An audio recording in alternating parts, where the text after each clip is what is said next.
Christmas Sunday. We're making garlic bread to go with our pasta. Sorry, rice pilaf to go with our chicken that Mom made in the cooker today. We're making this for lunch. So I got all that, and we have our cooking sheet down. Now I need. So this is about, I'd say a little bit, like a teensy bit more than a 1/4. But you're gonna put, if it depends on how much people you have in your house I'm gonna show you to cook. Since it's only 3 people, we're just gonna make a little stick. Yeah, yum yum yum. So we're getting to the So foil. I don't have any cooking paper. I have to use tin foil. Tin foil is still a good thing to use. Plus, it won't fly off on you. Tin foil wrap. Tin foil. What I did was I put it down since there's not going to be a lot of people. I just did a single sheet. Now, usually I give people 2 slices of bread each, but I like bread, and these are tiny. If you can tell, Those they're are tiny. like really tiny. So And they're perfect size for this. So I'm just gonna lay these out. and we'll just see how much. I say about 3. So there's 6. So there's actually technically 9. We have 9 laid out, so that should be good. Each person gets 3 today.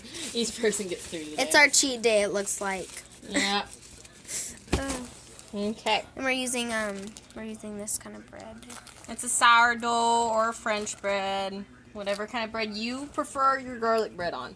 So now we get down to the butter mixture. So I have my butter melted. Dun.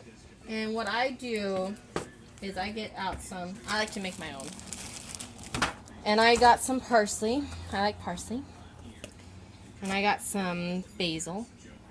Basil leaves. And then I have this minced garlic from Rayleigh's. Yeah. You And can see the rally sign. it's dried out garlic. So when you activate it is when you put it into something hot and it reactivates the dried out garlic. And just to bring in, I'm not gonna put a lot of this garlic in because I have this, which is the garlic salt.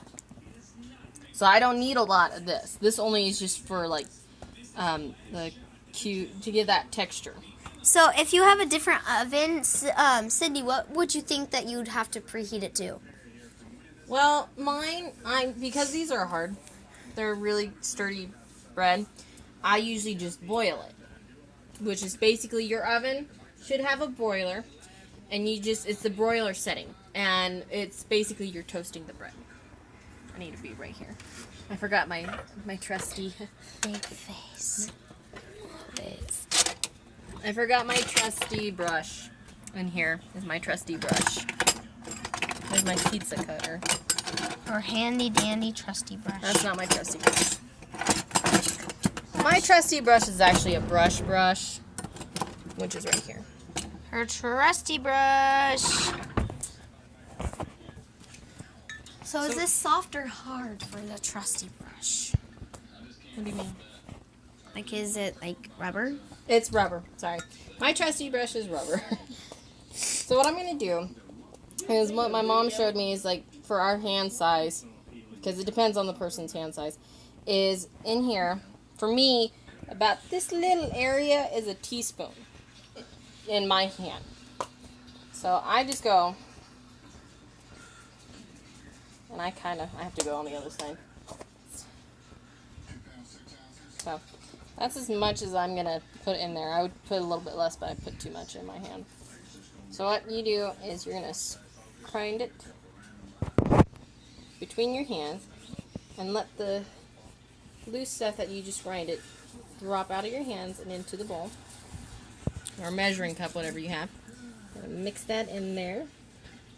So there's some parsley. Get some nice smells and basil. Here you go, basil. See, it's not that much that I'm putting in there, because I'm going to be going and doing this. See, like it barely looks like she's dropping anything, but when you look in, she really is. I'm putting a lot in here. That's okay. See, my family, we like the veggies, and we like, it's kind of overpowering for some, and I know this. But here's this. I'm going to go with this. It doesn't depend on what kind of order you put it in. Just whatever you feel right about. So if you